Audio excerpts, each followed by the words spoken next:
这样可以，这样子。你会不会拍到很多？嗯哼，那你遥控器很大，遥控器。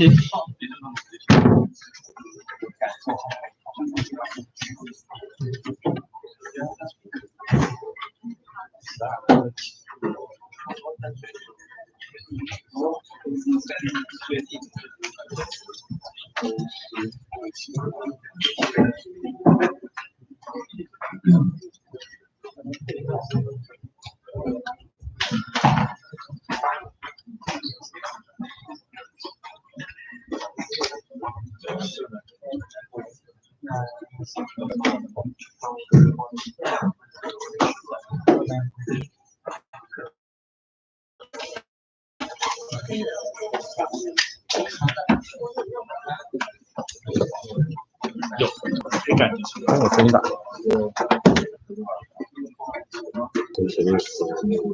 我操！然后因为它的绝对数是在跳。哦。更大一点，不知道，我觉得要讲，首先你要讲高。现在这样子，对啊，可以这样。可是你要坐前面，不然你痛。看你要不要跟着走。哦。一定要控吗？哦，这样走不到，这样动不到，这个是在前面，除非你要这样子，它就是。所以你电脑要自己电脑它那边是，然后又极限没有。而且你先发老师没有做，是吗？你有看？有啊。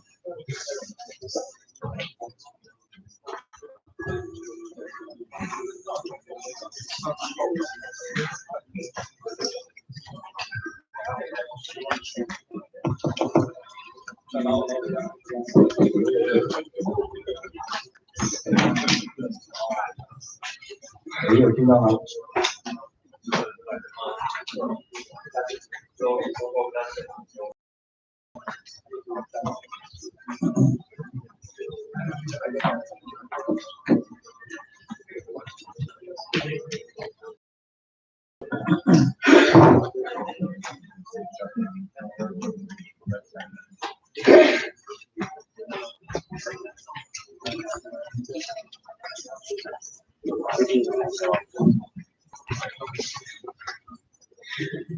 那你的这麦克风是什么事？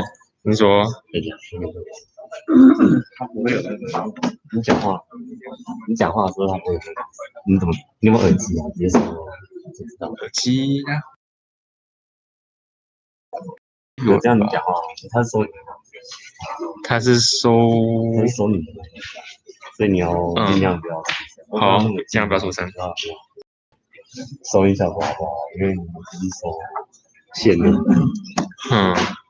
行，能听就好。看你立马听。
Okay, good afternoon, everyone. So today is the first colloquium of this semester.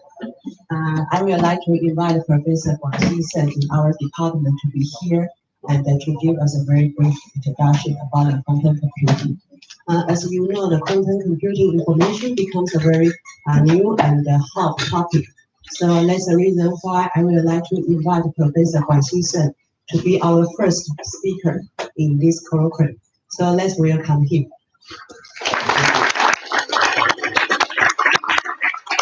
Right, can you hear me? Right, thank you for the invitation. Today I'm going to talk about the quantum computing, the challenges and opportunities. The outline of my talk will be first give the overview of quantum computing, and then I will give some recent development on superconducting qubit or maybe superconducting processor. And then I talk about what is so-called noisy intermediate scale quantum devices or quantum era. And then I will talk about some semiconductor proposal. And then I will talk about some quantum computer hardware challenges and so-called hybrid quantum classical algorithms. And then talk about what possible application can we have right now for quantum computing. And then finally, I will talk about the effort at our university for quantum computing program. And finally, I will talk about some cryogenic CMOS control circuitry, which may be the area the Taiwan semiconductor industry can devote into this area. All right. So to talk about quantum computing, the first usually people refer to this famous algorithm. Okay, this RSA cryptography. RSA as three gentlemen's name and the initial. Then in 1977, they proposed this encryption system. The difficulty of factoring large number form the basis of the RSA encryption system. For example, 15 is 5 times 3. Anyone know? If I ask you 4633, can you factor that? If I don't give you the answer, it's a little bit hard. And then, if I ask you this number, can you factor it? If you have nothing to do, then you can do it. 200K for you, US dollar, if you can do this factorization. So this is about 300 estimate, 10 to 24 steps. So if we have a computer running at the terahertz speed, but now we only have a gigahertz CPU. So this is about 10 to 3 steps. Then you take 150,000 years. This is not in one person's lifetime. It's in many lifetimes. So that's why in your internet banking, usually each bank they will pick their 2 prime number to form a big integer, and then they will ask you. So when you log in your internet banking, when you want to make a transaction, then they will ask you to press the enter, encrypt the message for you, and then send it to a bank server. Then, because it's very hard to factorize these 2 big prime numbers, so supposedly nobody can do it. So that's why it's very safe for you to do the internet banking right now. But he reports a so-called quantum factoring algorithm. This quantum factoring algorithm have exponential speed up. What does that mean? For example, to factorize 390 digits, 390 digits means 1024 bits. So base classical algorithm will take this step, but if you use quantum Shor's algorithm, you only take 10 to 10 steps. If you were assuming we have 2 computers, one is classical, one is quantum computer, they're running at the same speed, it's terahertz. And then for this, we also assuming one cycle takes 1 step. And for this 150,000 years, this is less than 1 second. So this is remarkable. So this is exponential speed. You need to wait this long. Then when you blink in your eyes, then the problem solved. So there are as impressive as this shows average is exponential. But if this sorted for unsorted database, okay. And the other one is the simulation of quantum system because the Hilbert space is growing exponentially. So this is Peter Shor. At that time, in 1994, when he invented this Shor's algorithm. Now he is a professor at MIT. All right. So what is a quantum computer? What is a quantum computer different from the classical computer computation?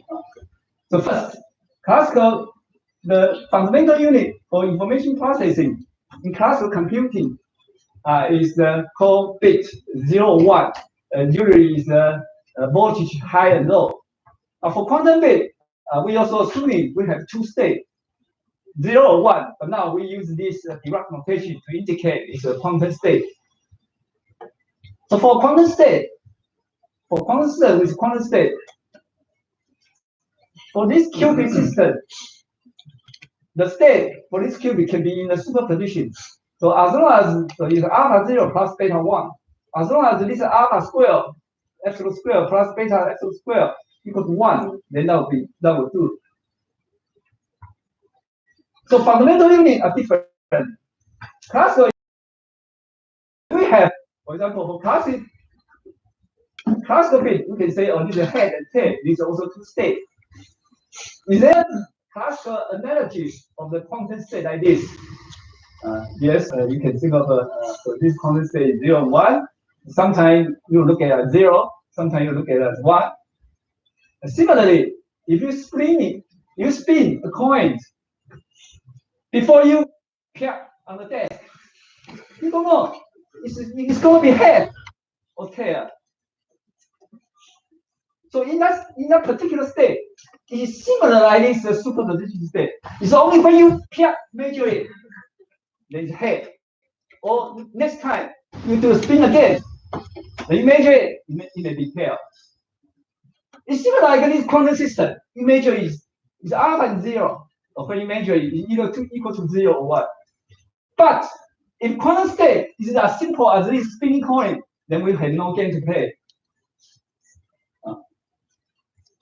The difference is the coin only has head and tail, but the quantum state can decompose into any orthogonal basis in 2 dimensions. So this is fundamental different. Now, for the coin, you only can measure it in head and tail. For this guy, you can measure it in any decomposition basis you choose. So that's a fundamental difference. So if we have a 2 qubit system, then we have 0, 0, 0, 1, 1, 0, and 1, 1 state. And then we can have either 0 simultaneously. For 3 qubit system, we can have 0, 0 to 1, 1, 1. For classical 3-bit system only can represent one state, or 1, 0, 1. 1, 0, 1, you need 3 bits. But for quantum system, because they are allowing, I can prepare just 2 qubits, then I have 4 states simultaneously. Just quantum system. So Hilbert space is a big place. Why? Because if I have 2 qubit system, I have 4 different states. I have 3 qubits, I have 8 states. And then 3 qubits can represent 8 states simultaneously. So if I have 30 qubits, I have this state. If I have 100 qubits, I could have this much state, this many states. This many states, what does this number means? This means if you want to represent these so many different states, you can use up all the memory on Earth. Still, you cannot represent this state. Okay. So that means I only have 100 qubits. The possible state or possible configuration the 100 qubit can have cannot be simulated. by the classical computer because you cannot simulate all so many different states. Okay. For classical computing, we have the classical logical gates. The classical logical gate, we have this so-called universal classical logical gate. In the transistor, usually we just make the NAND gate and then this so-called fan out. And for quantum computing, we also have a set of gates. Usually, people say if you can do a non-trivial 2-qubit gate, non-trivial is entangled 2-qubit gate, and then any possible single qubit gate, if I can construct, then these are universal gates. So that means when you prepare your quantum system, you only need to construct a set of gates, single qubit and 2 qubit. The typical gate for 2 qubit is so-called this control NOT gate, and then there's others 1 0, 1 stick right at 0 1. Then this is matrix. Make it after apply the gate, you just times matrix times the vector, then you can get the output. So for the classical circuit, then we have, for example, we have a NOT gate like this NOT. So when it is high, then this transistor will become, the current will pass through this transistor. Then the voltage here will be low, or something like that. So NAND gate is something like I have 2 transistors and then I have the output here.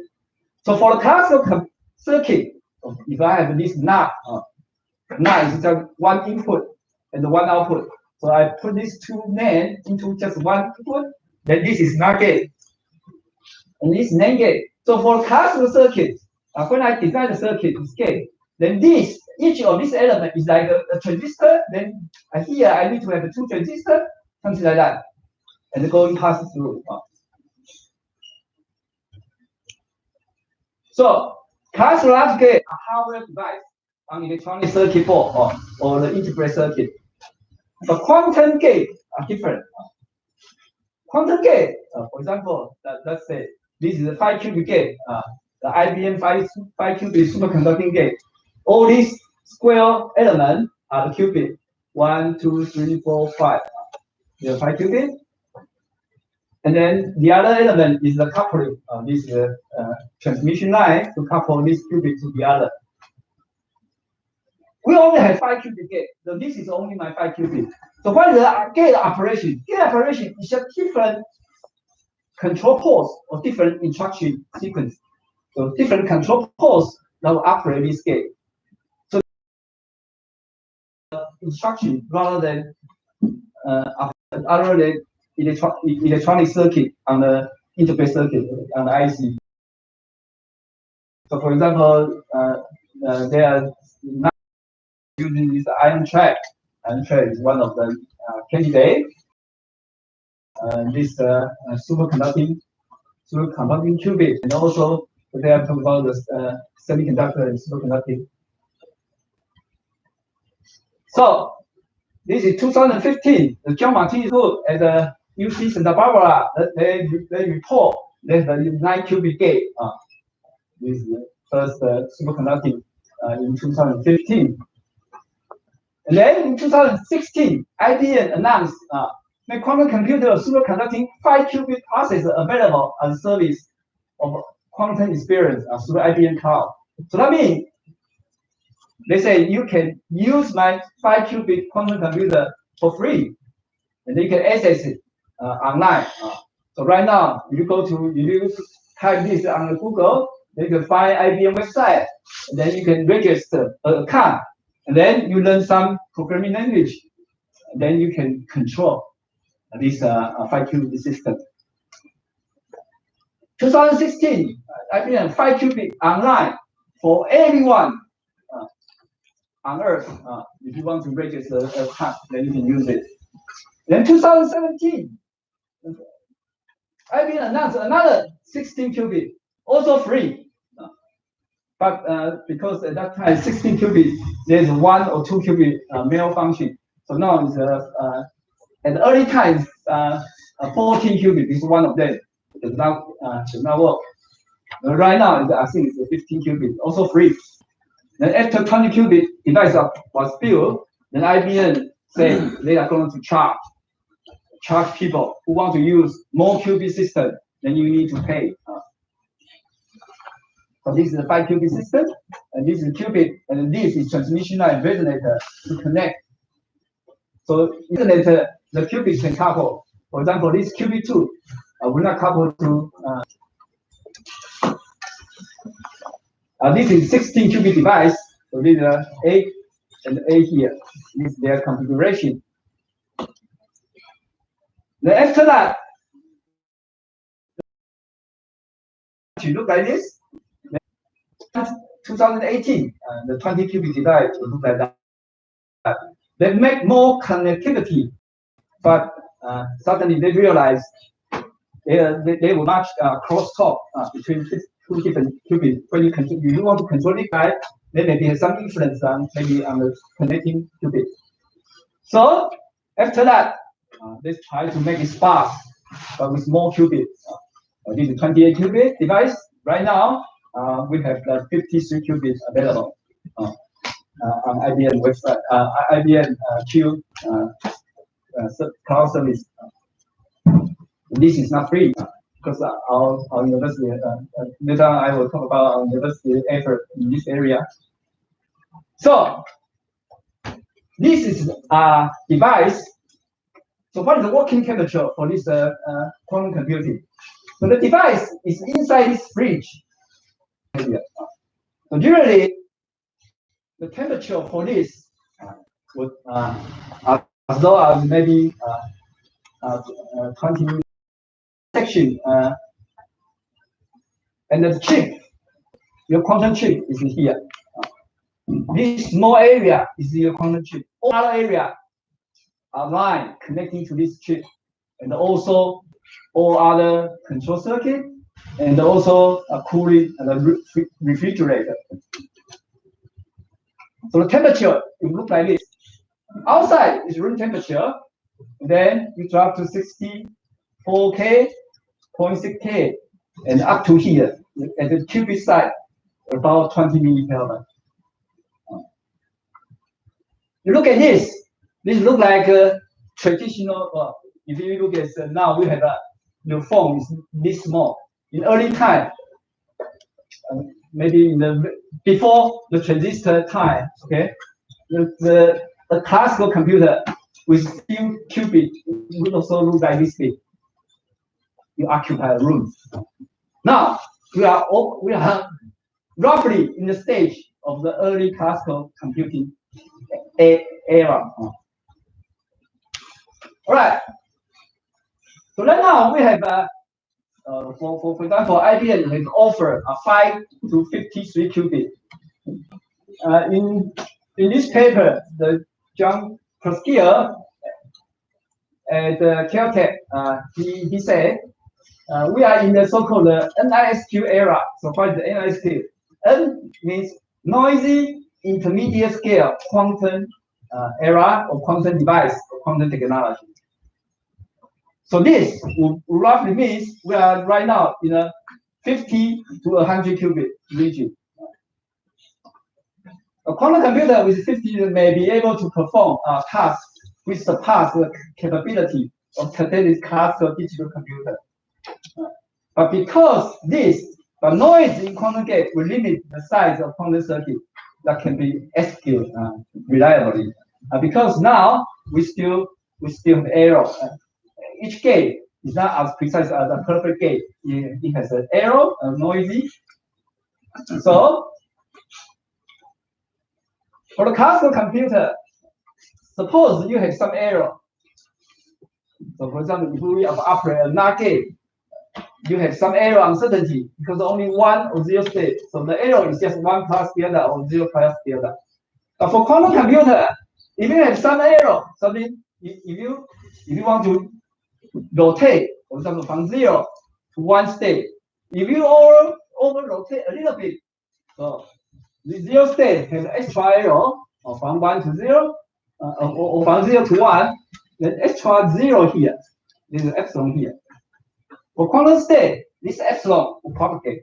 For classical state, as long as you can distinguish this 0 and 1, you take a threshold hole right here, they can easily detect and distinguish these and identify which one is which.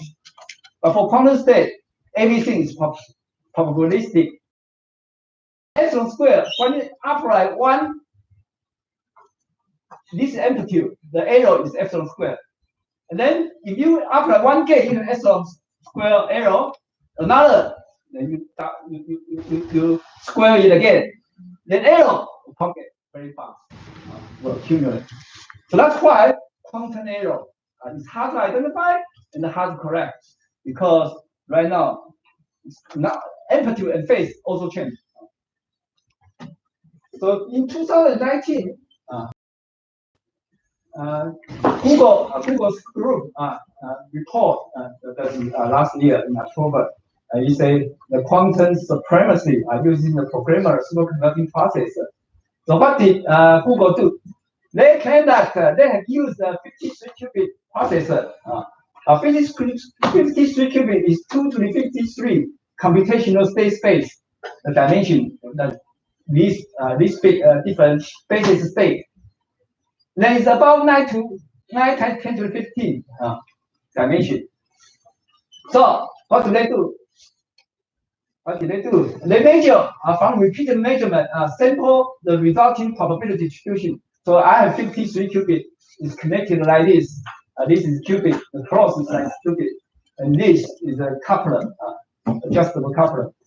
Then they make this roughly entangled together, and then they measure this 53 qubit because quantum measurement gives you either 0 or 1.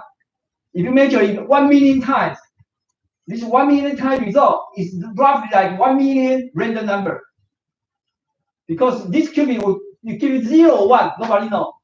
Only God knows. God will play the dice.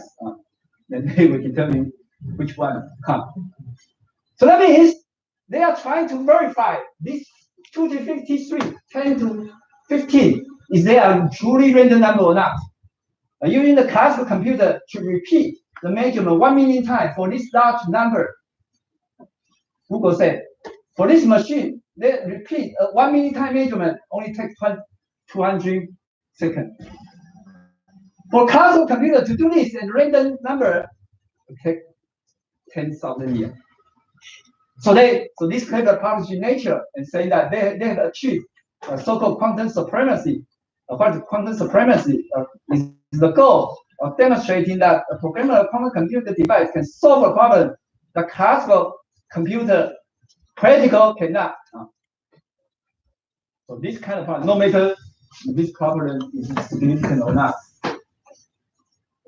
So people say this is a precarious milestone for quantum computing because it shows quantum computer do perform a certain task much faster than this. But this is Google. And IBM said, no, wait a minute, not yet, okay. And Google said, IBM, the Google's rivalry for commercializing this quantum computer, the major rivalry is IBM. IBM said, not yet, okay. IBM said, okay, Google had exaggerated its quantum computer advantage, and the quantum supremacy wasn't a meaningful achievement anyway. Of course, IBM will say that. Then why? Why IBM wants to say that? Because they say 53 qubit is roughly 9 times 10 to the 15 dimension. If I use 72, it's roughly about 72 petabytes. Peta means 10 to the 15. So if I can have a memory like this big, then I can handle it. Because this classical computer, so IBM said, if I use this Summit, that's this supercomputer's name, with 280 petabytes, then I can roughly do this random number at one time. So IBM, several guys at IBM post a paper on the archive saying that, okay, they show that on the Summit supercomputer at Oak Ridge National Laboratory, such circuit can be simulated such circuit. That means Google's 53 qubit basically they originally they set up for 54, but one of them malfunction. So now become 53. Otherwise, 53 is the odd number. Okay, all right. So they can simulate this 54 qubit with high fidelity to up to depth in matter of days. So they say only take few days rather than 10,000 years. If I have memory big enough. So that means 53 qubit is still not big enough, but take a look at this.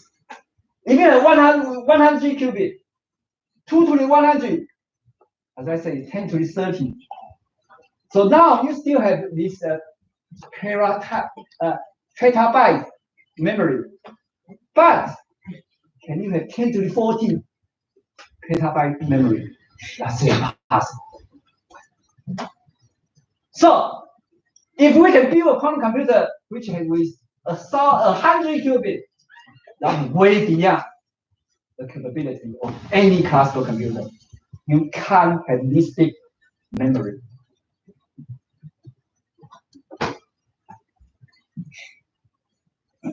So in any way, people say it's a very important milestone.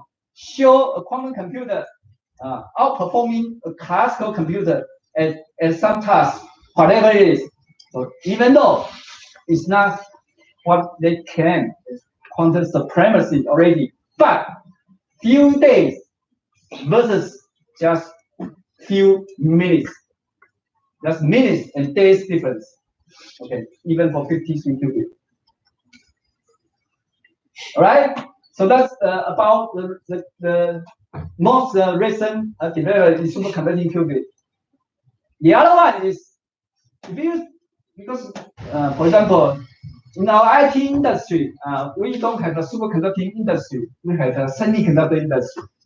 So people also try to think, can we use just superconductor to build a quantum computer rather than can we use semiconductor to build a quantum computer rather than using the superconductor?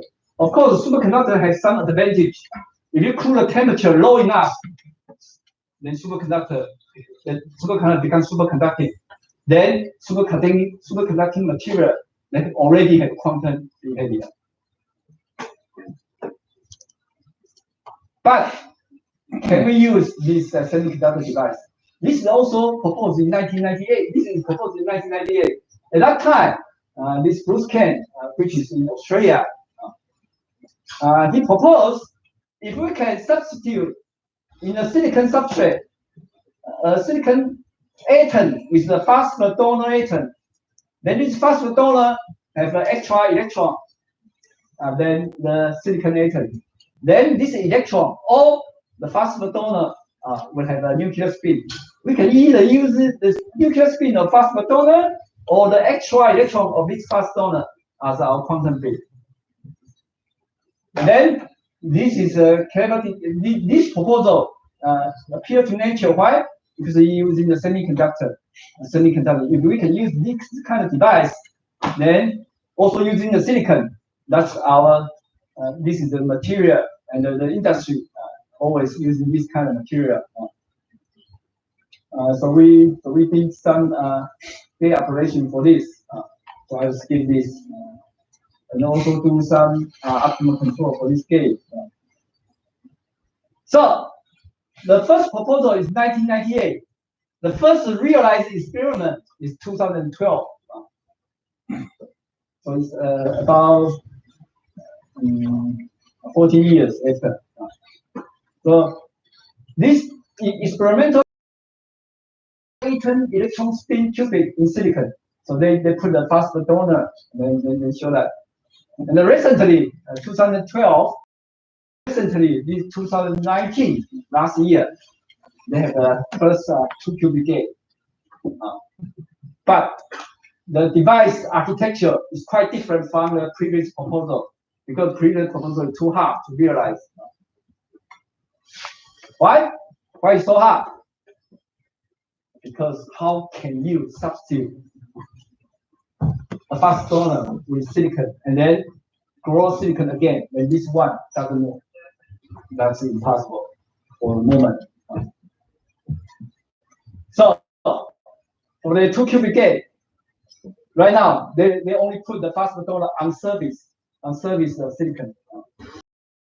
Okay, so the gate is not rather than on top of this silicon, this is just beside the silicon. Another proposal also, they propose using this semiconductor heterostructure. Yes, they use the surface gate to define a small region, we call it dark region. This is surface defined quantum dot. If we can make each dot only have one electron left, of course, there are still many electrons. It's just effectively the valence electron. Other is that no conduction band electron one. Other electron are inside. They are not active. So we can use this one electron spin state of this extra one electron as our qubit, and then the coupling between these two can be tuned by this surface gate, and then the coupling between these two different spins is using so-called exchange interaction. And then if I want to rotate the different spin states in this from amplify a microwave with energy match this energy gap with frequency match. So the quantum in silicon was realized in, for example, in 2015. This paper saying that this quantum dot qubit with 4 control fidelity. What is 4 tolerant? Because we have error. So if find the 4 tolerant means have able to tolerate error. Then once you find the error, you need to do people's estimate. There's a threshold. If your error too big, every time you find an error, you want to do a correction. Then you make a good computer. So if you find an error, then you make a precise correction. Then error is small. Then it's the most popular error correction code called service code. Service code. The error ratio is about 99%. So that means this paper they show their gate can achieve is better than 90%. And then 1 year later, they demonstrate in this paper say that there's a 2 qubit gate in silicon. This 2 qubit gate in silicon in 2015 was chosen as top 10 breakthrough in 2015. Why? Because in 2015, superconducting qubit already have 9 qubit, but this only 2 qubit. Why is 10 breakthrough? Why? Because they use silicon. Silicon is different. Silicon is the current IT industry. They are using this same kind of material. So semiconductor have some advantage. The quantum dot, for example, is the complete verification process is compatible with the standard CMOS semiconductor processing. And the size is roughly similar. The quantum dot, the size is roughly similar like our transistor size.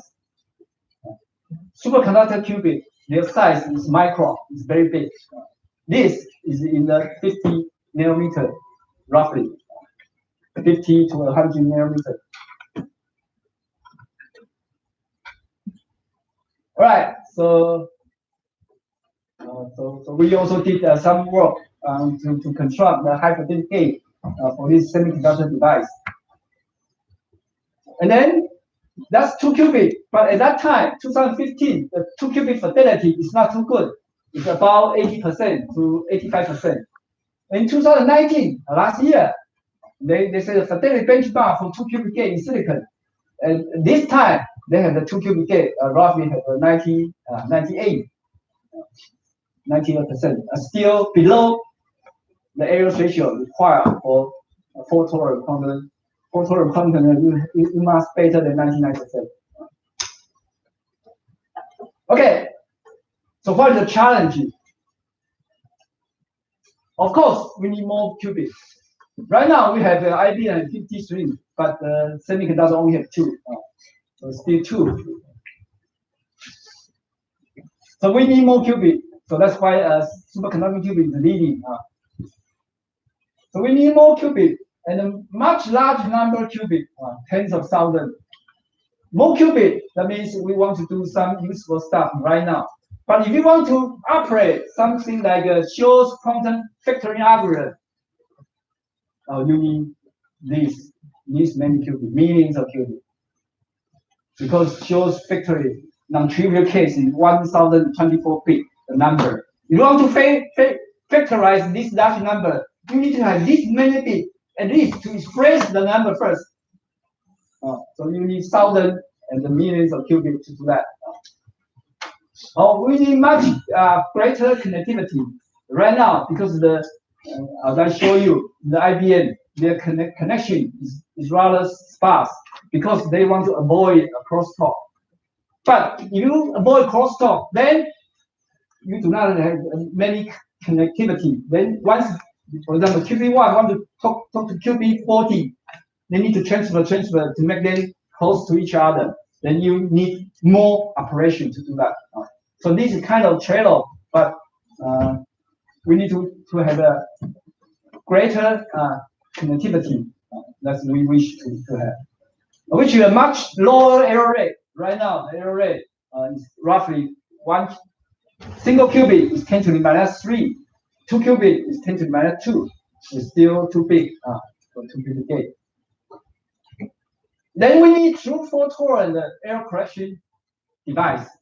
If we can, one day our gate is higher, fidelity higher, let's say 99.9%, or maybe 99.99%, then we can do the error fault tolerant quantum computation. Then at that time, then we can do large scale calculation. Then at that time, we can do maybe perform the Shor's algorithm. Then we still need higher operation temperature because right now the operator is 20 millikelvin, too low.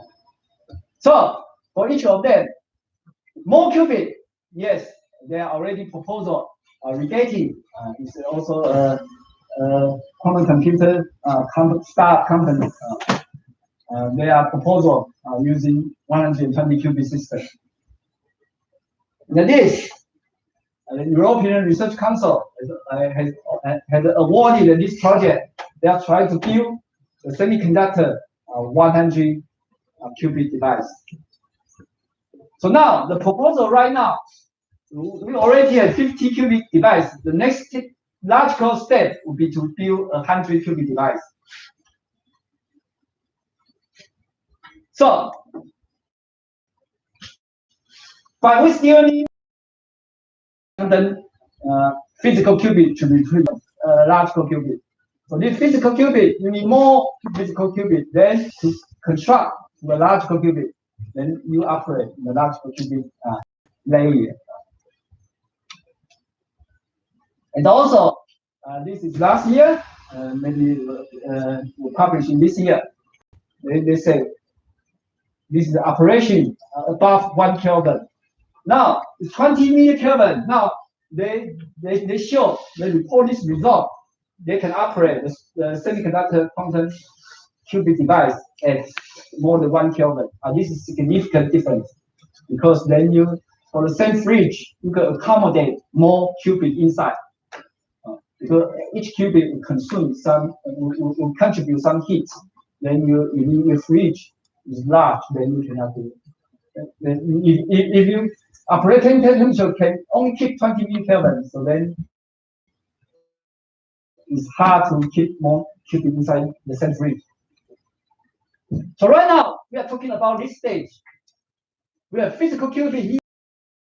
Then we have the control, apply voltage or apply the magnetic field to control the qubit. What about for computer to work? We know now we need to look at this. We also should look at the upper one. So how to use How do you make a programming language to compile your programming language instruction to control the physical qubit here? So this is more like a hardware or hardware theory. The above is more like a software or algorithm. So for a hybrid quantum classical algorithm, so why? Because now we only have noisy device, a noisy intermediate scale device. So it's an imperfect case and noise here, they will not maintain the superposition at all time. There's a finite time for them to survive, and for the superposition state to survive. So for the NS circuit depth is only not operate too deep, and we need error mitigation scheme. Although we cannot do error correction, but if we anticipate every time we have this kind of error, can we use some other way to do the mitigation? Otherwise, if you do not do this, then every time you run on the device, always give you garbage. So you need to have clever way to use it. You need to do several things. Do not run too big. Do not run too deep. Do not try to mitigate your error, because you always have error. So hybrid quantum device. So because we only have, for example, only a 20 qubit device. 20 qubit, you cannot do multiplication and adding or division. All these operations you need to be done on classical computer right now. So for this NISQ device, it's better to use the hybrid device to leverage the strength of quantum and classical computation, both of them. So what is the better? What is the advantage in quantum? Quantum, one of the advantages is a huge Hilbert space. So if I want to represent the state, then I want to use quantum. If I want to do the calculation, I want to use classical computing. So I want to have this so-called hybrid. For the hybrid, then this is so-called variational quantum circuit algorithm with the tunable parameter, which are optimized in iterative manner by a classical computer. So this is called variational because we do the optimization, and has shown to be flexible in circuit depth. You can have a shallow one, low circuit depth, or high, depending on the device, and somewhat resistant to noise. Why is resistant to noise? Because they are doing the optimization. Every time you tunable parameter. Tunable parameter means parameter is not fixed. If you have error, that also affect your parameter. So the error, some sort of error can be solved by the tunable parameter. So that's why this variational quantum circuit, which is a popular quantum classical algorithm, can work in this so-called NISQ device. Although we have noise, not perfect, we can still use it. And also, for the algorithm, the data encoding scheme can be tricky, and then it will determine the possible quantum advantage you have. So how do you encode your classical problem, or how do you map your classical problem onto the quantum system, onto the quantum computer? That's a research problem. Which one is efficient? Which one is suitable for your problem? You can do the amplitude encoding, or you can do the computational basis encoding, or you can do something in between. So, for example, the variational quantum eigensolver is solving the molecular state, the simulation of molecule eigenenergy. So, for example, for the molecule many electron system, I need to map the fermionic Hamiltonian to qubit. That's the first step. Once I map to qubit Hamiltonian, then I can implement. Then I need to have the control poles to control this what kind of operation I want to operate.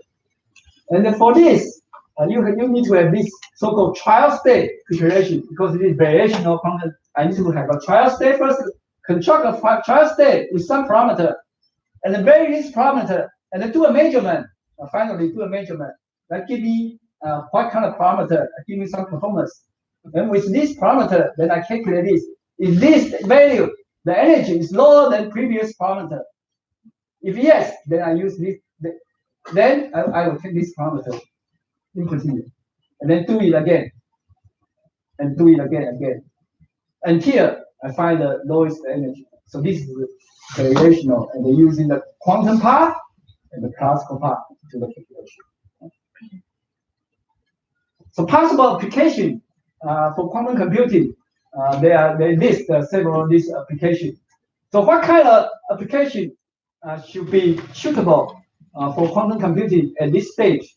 Still a research problem, but most often people will think of these kind of things would be. So for example, the problem which require many possibilities, maybe 10 to the 30 or 10 to the 20 different states, different possibilities. So what kind of problem like that? For example, if you have a financial or electronic state, for example, one electron can occupy many different orbitals. One electron can occupy many different. If you have several electrons, if you have 10 electrons in the molecule, or let's say 20 electrons or 30 electrons in the molecule, then it's already 30. That times each electron can occupy many states. That's already very big number. So that's why in our current calculation, we cannot do large molecule simulation precisely. We only can do some approximation to mean field, to energy, and do a coarse graining at some Hamiltonian or some area. Otherwise, we cannot do it. But with quantum computer, then they can access many different states. So, for example, for the finance, via the international bank, I can receive many money from different sources.